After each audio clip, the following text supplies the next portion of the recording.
Pagbasa mula sa aklat ni Smith. Ang magiliw na pangusap ay naaakit ng maraming kaibigan at ang matamis na pananaliga susuklian ng magandang sagot. Makipagbatian ka sa maraming tao, ngunit isa lamang sa sandibo ang hinang mo ng tayo. Bago ka makipagkaibigan kanuman, subukin mo muna siya at huwag mo siyang pagtitiwalaan agad. Sapagkat may mga kaibigang mapagsamantala na di mo maaasahan sa oras ng pangangailangan. May kaibigang hindi nagtatagal at nagiging kaaway at ibubulungan ka niya ang mga pagkakagalit niya. Ano ba lalabas ka ng kahiyahiya? Mayroon din kaibigang kasalong-kasalong sa pagkain. Ngunit pababayaan ka sa oras ng pagkikita. Sa kasaganaan, didikit siya sa iyo na parang kanina. O utusan niya pati ang mga katulad niya. Ngunit sa kasawian, pababayaan ka niya. Pagtataguan ka at di mo na siya makikita. Lumayo ka sa kaaway at mag-ingat ka sa kaibigan. Ang matapat na kaibigan parang matibay ng kapal. Kung nagkatagpo ka ng tulad mo, para kang nakahukay ng mga pinakayamanan. Wala kasing halaga ang matapat na kaibigan. Hindi siya matitimbasan gaano man sa labi. Ang matapat na kaibigan parang gamot na nagbibigay buhay at siya'y matatagpuan lamang ng mga may takot sa Panginoon. Ang may takot sa Panginoon, makatatagpo ng tapat na kaibigan. At ang kaibigan niya, tulad niya, may takot sa Kanya. Ang salita ng Diyos. Salamat sa Diyos. Sa pagsunod sa utos mo, doon pangunahan ako. Sa pagsunod sa utos mo, poon, pangunahan mo ako. Pupurihin kita sa iyo. Ika'y aking pupurihin. Ang lahat ng tungkol mo, ituro mo sa akin. Sa pagsunod sa utos mo, poon, pangunahan mo ako. Sa bigay mo ng kautusan, lubos akong nalilipit. Iingatan sa puso ko upang anu'y imalinga. Sa pagsunod sa utos mo, poon, pangunahan mo ako. Buksan mo ang paningin ko pagkat nananabik masdan. Nang buting idudulot sa akin ng iyong aral. Sa pagsunod sa utos mo, poon, pangunahan mo ako. Ang lingkod mo ay turuang masunod ang kautusan. Sa utos mo na pang-akit, ako naman mag-aaral. Sa pagsunod sa utos mo, poon, pangunahan mo ako. Ituro mo ang batas mo, sisikapin kong masunod. Buong puso mo ingatan, susundin ng buong ito. Sa pagsunod sa utos mo, poon, pangunahan mo ako. Sa pagsunod sa utos mo, ako iyong pangunahan. Sa utos mo naroon, ang ligaya inaasin. Sa pagsunod sa utos mo, poon, pangunahan mo ako. Magsitayo na po ang lahat.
Sumainyo ang Panginoon.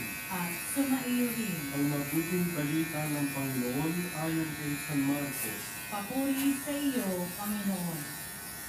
Noong panahon yun, si Jesus ay nagtungo sa lupain ng Judea at nagtuloy sa ibayo ng Ilog Jordan. Muli siyang tinatawag kumpunan ng mga tao at tulad ng dati, nagturo sa kanila. May mga Pariseyong lumapit kay Jesus.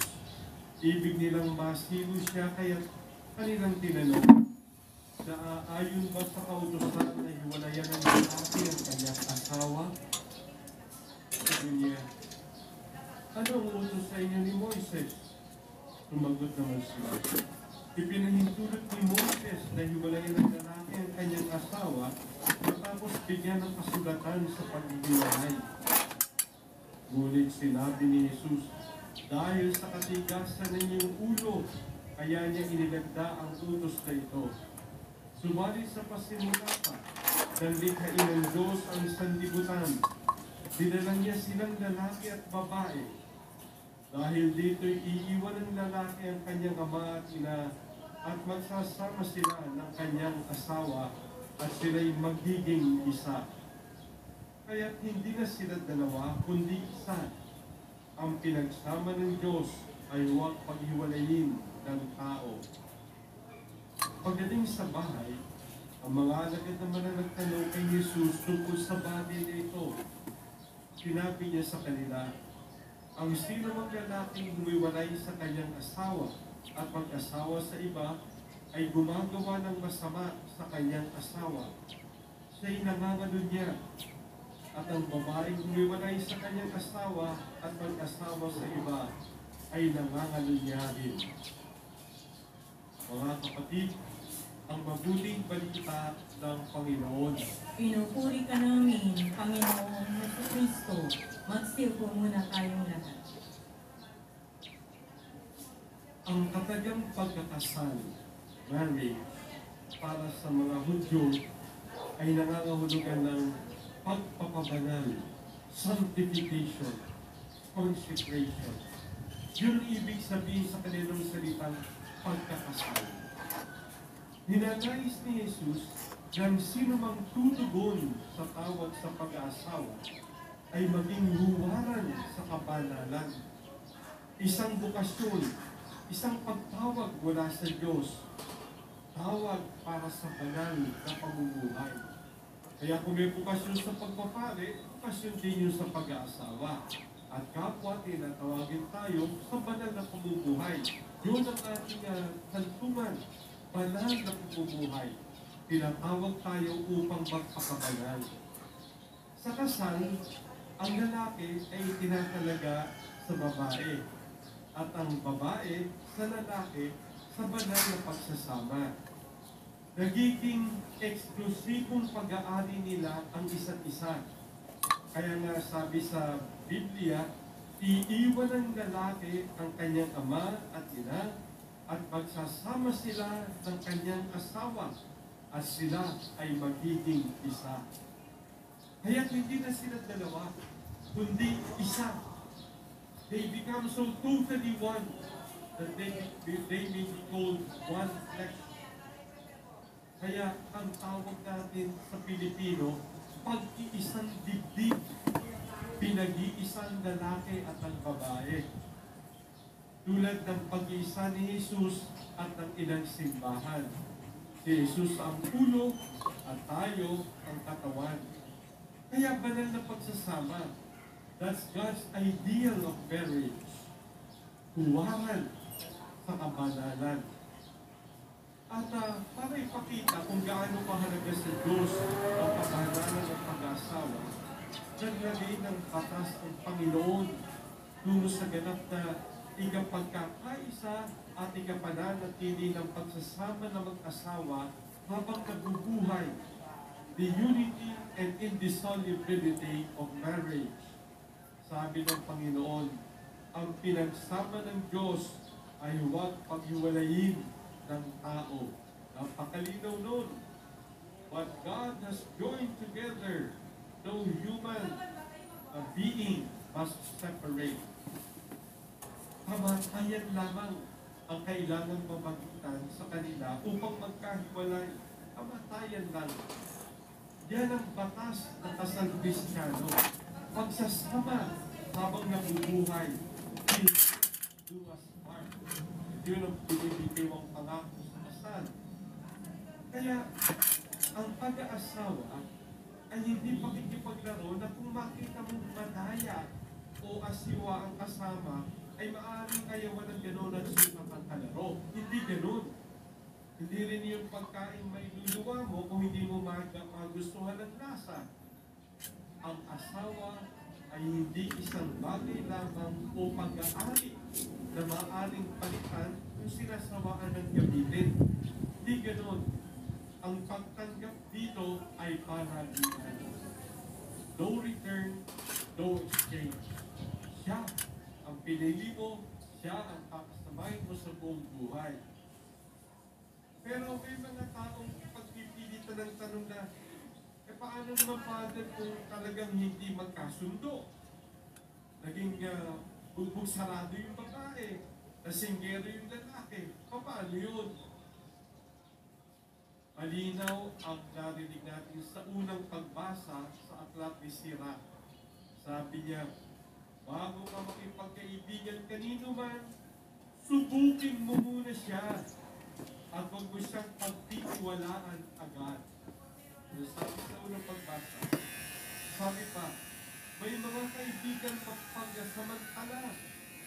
May kaibigan hindi nagtatagal at nagiging kaaway mo. Pero hindi kaibigan kasalo-salo mo sa pagkain, ngunit pababayaan ka sa araw ng kahit magpipitan.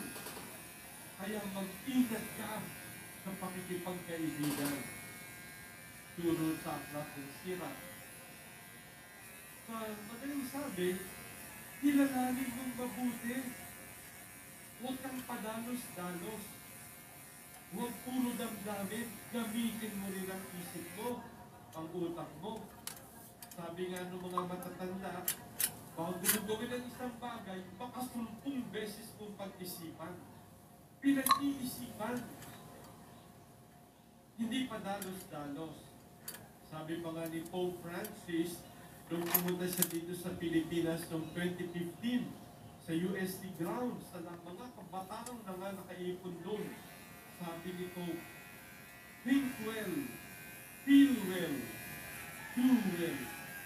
Yun ang hamon niya sa mga kabataan. Mag-isip kayong mabuti. At isaloobin yung mabuti ang iyong pinag-isipan. At gawin yung mabuti ang iyong napag-isipan. Una, pag-iisip. Nag-iisip tayo dapat bago gawin ang isang bagay.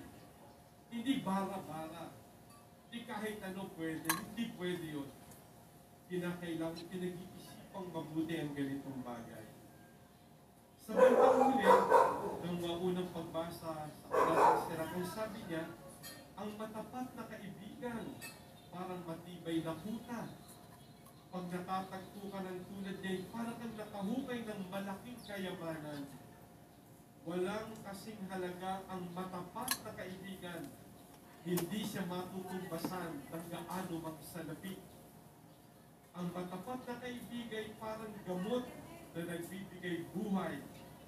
At siya'y matatagpuan lamang ng may takot sa Panginoon. Ang may takot sa Panginoon ay makatatagpo ng tapat na kaibigan. At ang mga kaibigan niya ay tulad niyang may takot sa Panginoon. Kita niyo? Pinag-iisipan, pinag-aaralang mabuti. Yan ang naisin ng Panginoon. Para sa bandang huli, walang sisihan. Dahil pinag-isipan at tinlano mong mabuti ang pagpasok sa pag-aasawa. Kaya napakalinaw ang turo ng banal na kasulatan. Dapat kilala mo ang mapapangasawa mo para ang kaligayahan ang matangulo habang kayo nagbubuhay. Kaya yung panalangin ng may kakasal sa araw ng kanilang kasal, grant us, O Lord, to be one heart and one soul from this day forward, for better, for worse, for richer, for poorer, in sickness and in health, until death do us part, ay magiging makatotohanan sa buong buhay ng pagsasama. Kaya, hindi na kailangan ng diborsyo.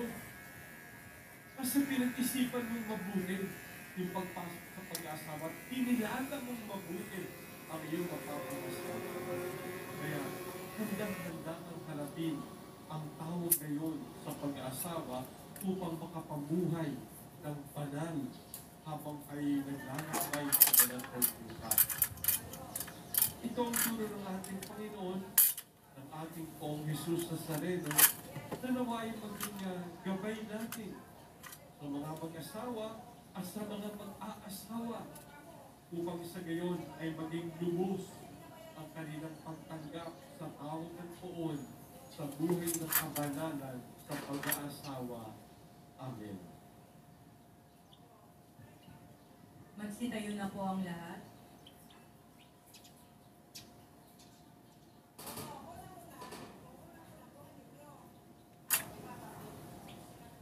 Nagmamadali ka ba at wala kang may bilang na pera? Bakit hindi mo subukan ito?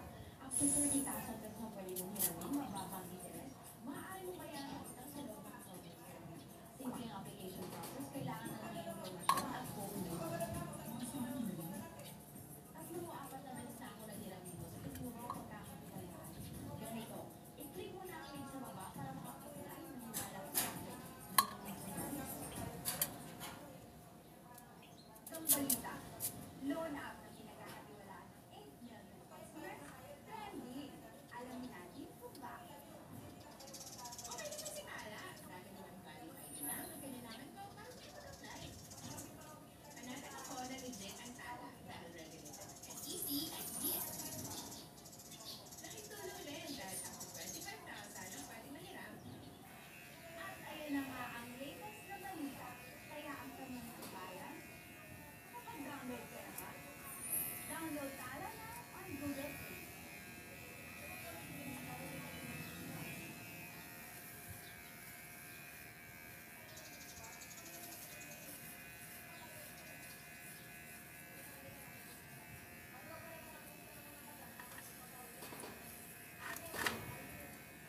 Mga minamahal ko mga kapatid, idulog natin sa mahal na Poong Jesus Nazareno ang ating mga kahilingan, taglay ang matibay na pananampalataya sa kanyang pagka-Diyos, ang tapat na pag-asa sa kanyang kapangyarihan at ang maningas na pag-ibig sa kanyang puso.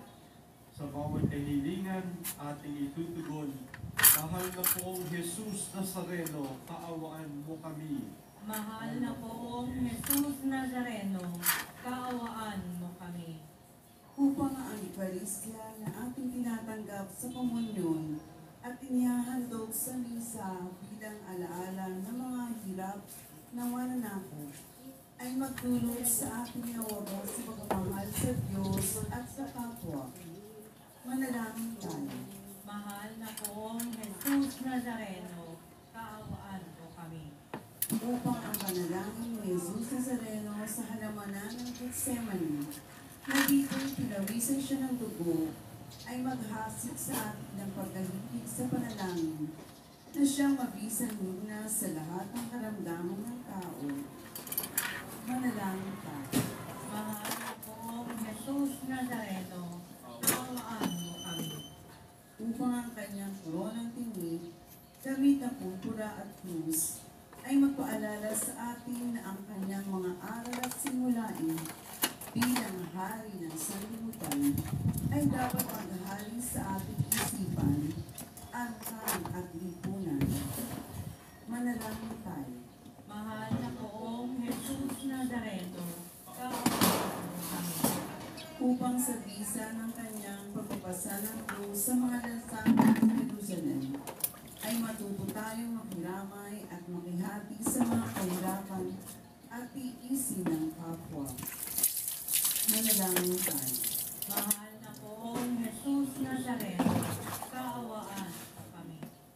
Upang tulungan tayo ng mahal na Virgen ilang hapis na maging tunay na lalaki isip, wika at tawa.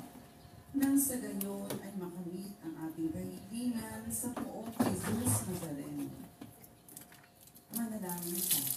Mahal na pong Jesus Nazareno, kaawaan mo kami. Sa ilang sandali ng katahimikan, ating ipanalangin ang ibang mga pangangailangan ng ating pamayanan, gayon din ang mga intensyon na inaalay sa ating misa sa araw na ito. At isama rin natin ang ating pansariling kahilingan.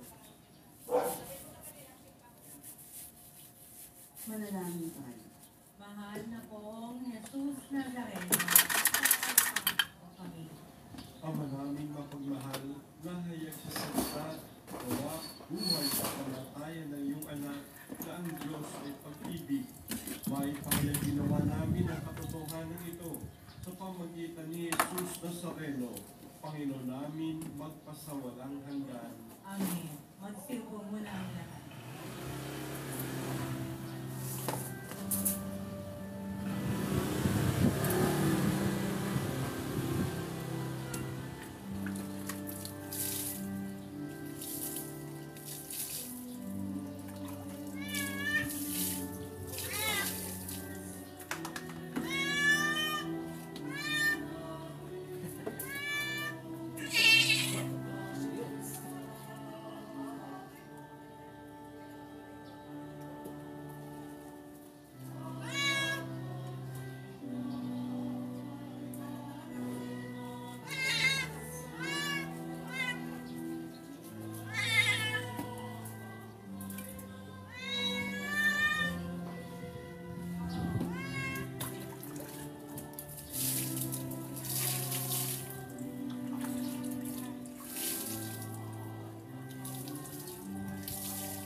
Manalangin kayo mga kapatid upang pagkakaan natin ay kalugdan ng Diyos sa mga makapangyarihan. Tanggapin nawa ng Panginoon itong paghahain sa iyong mga kamay, sa kapurihan niya at karangalan, sa ating kapakinabangan at sa buong sambayanan niyang banal. Ama naming lumikha ay kapagpapatawad ng mga kasalanan. Pagkalat na walang paghahain ito na sa gambanan ng krus ay siyang kumawin sa kasalanan ng buong mundo. Sa pamagitan ng Kristo kasama ng Espiritu Santo. Amen. Sumainyo ang Panginoon. At sumaiyo rin, Itaas sa Diyos ang iyong puso at diwa. itinaas na namin sa Panginoon. Pasalamatan natin ang Panginoong ating Diyos. Marapat na siya ay pasalamatan. Ama naming makapangyarihan, tunay ngang marapat na ikaw ay aming pasalamatan.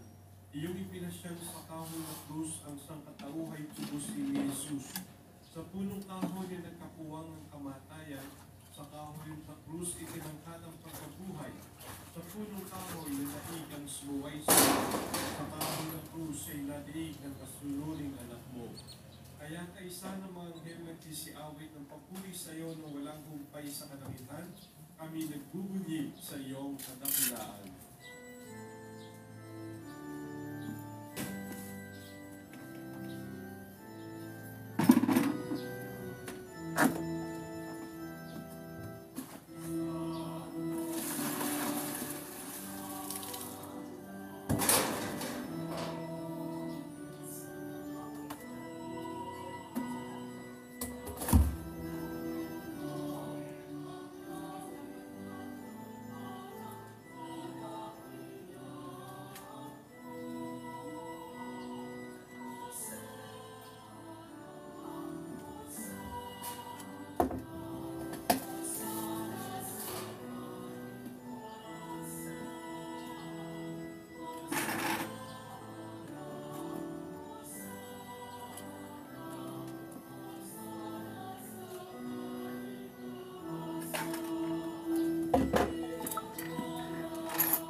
Pamaraming maraming ipagbuhat ka ng kabanalan, kaya't sa pamagitan na iyong Espiritu kay Rubalan na makatulog ito, upang para sa amin maging katawan at dugo ng aming Panginoong Yesu Kristo. Bago niya pinagtiis ang kusang loob na maging handog, ginawa ang kanyang tinapay, pinasalamatan kanya, pinaghati-hati. Yes, naman. 450. Dati 350. Mumurahin ko sila. Tawa ka pa. Dapat daw din every week ginugupitan. Di na. Yan. Huwag naman. Maghihirap tayo. Ideal life starts today. Delight postpaid. Get more data and early 5G. And more entertainment with Netflix on us. And the new Max mobile subscription included. Starting at $9.99. Subscribe now.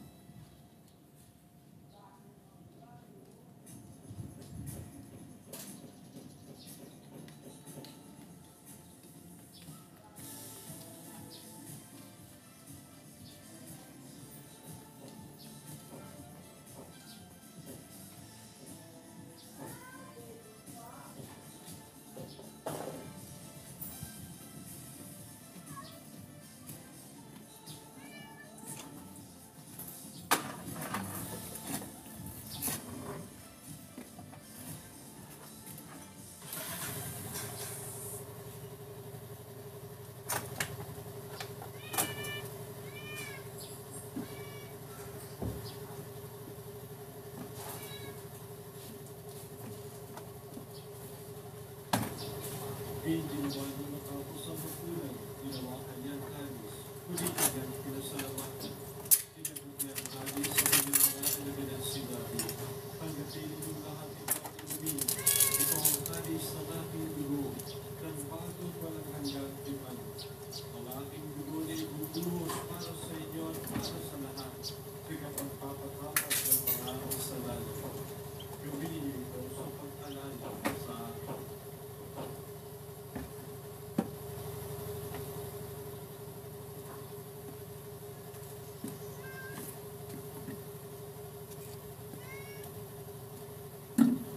Magsitayo na po ang lahat.